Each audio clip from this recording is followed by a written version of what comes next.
Halo semuanya, selamat datang di pembahasan materi sumber kita kali ini. Hari ini kita bakal menggali langsung warisan budaya yang super kaya dari Jawa Tengah. Tujuan kita? Kita mau mengungkap sejarah lengkap dari sebuah legenda lokal yang, jujur saja, sangat memikat. Yuk kita mulai. Sekarang coba bayangin deh situasi ini buat latar cerita kita. Kamu lagi kerja sendirian, sibuk sendiri. Tiba-tiba kamu dengar jeritan ketakutan dari balik ilalang yang tinggi. Pas kamu cek, ternyata ada seorang anggota kerajaan yang lagi terjebak oleh monster mematikan. Kejadian gila ini akhirnya memicu sebuah romansa terlarang. Bener-bener dramatis kan? Oke, kita masuk ke bagian 1. Lanskap cerita rakyat Nusantara. Coba perhatikan tabel ini. Mitos asal-usul itu benar-benar menonjol banget di seluruh Nusantara. Mulai dari cerita si pahit lidah di Sumatera Selatan, sampai legenda Kebo Iwa di Bali.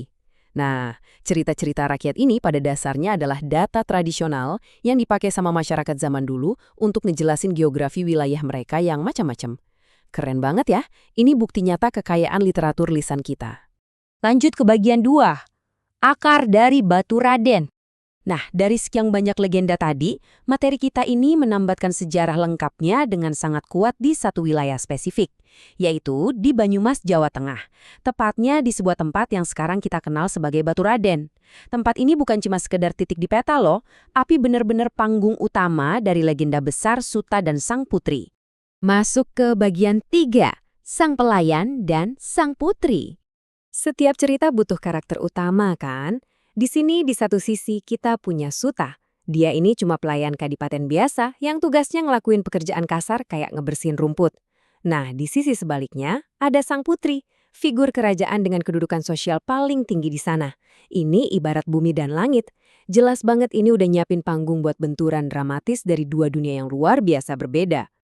Awal ceritanya sih sebenarnya biasa banget, sangat sederhana. Suta cuma lagi ngejalanin rutinitas hariannya aja, ngelakuin tugas-tugas kasarnya di padang rumput kadipaten. Bener-bener hari yang kerasa kayak hari-hari biasa lainnya, nggak ada firasat apa-apa. Tapi, ketenangan itu nggak bertahan lama. Ini dia, bagian keempat, pertemuan dengan ular raksasa. Rutinitas Suta yang ngebosenin itu tiba-tiba hancur berantakan pas ada jeritan melengking yang bergema di padang rumput. Materi sumber kita mengkonfirmasi, itu adalah tangisan yang jelas-jelas datang dari Sang Putri. Dan dia lagi dalam bahaya besar. Tanpa pikir panjang, Suta langsung lari nyari sumber suaranya. Dan pas sampai, astaga, dia dihadapkan sama pemandangan yang super ngeri. Sang putri kerajaan itu benar-benar lagi dililit sama seekor ular yang ukurannya raksasa dan mematikan. Kejadian klimaks ini berlangsung sangat cepat. Kita urai sedikit ya. Suta dengar jeritan, dia nemuin ular raksasa yang menakutkan itu dan tanpa sempat mikirin keselamatannya sendiri, dia bertindak kilat buat nyelamatin sang putri dari lilitan monster tersebut. Oke, kita masuk ke bagian 5. Romansa tak terduga dimulai. Habis aksi penyelamatan heroik tadi, hubungan mereka berkembang dengan sangat pesat. Wajar sih, trauma luar biasa yang baru aja mereka lewati bareng-bareng, itu jadi ikatan emosional yang super kuat. Puncaknya, sang pelayan dan anggota kerajaan ini jatuh cinta sedalam-dalamnya. Sebuah tindakan nekat yang benar-benar menentang kerasnya batasan status sosial di masa itu.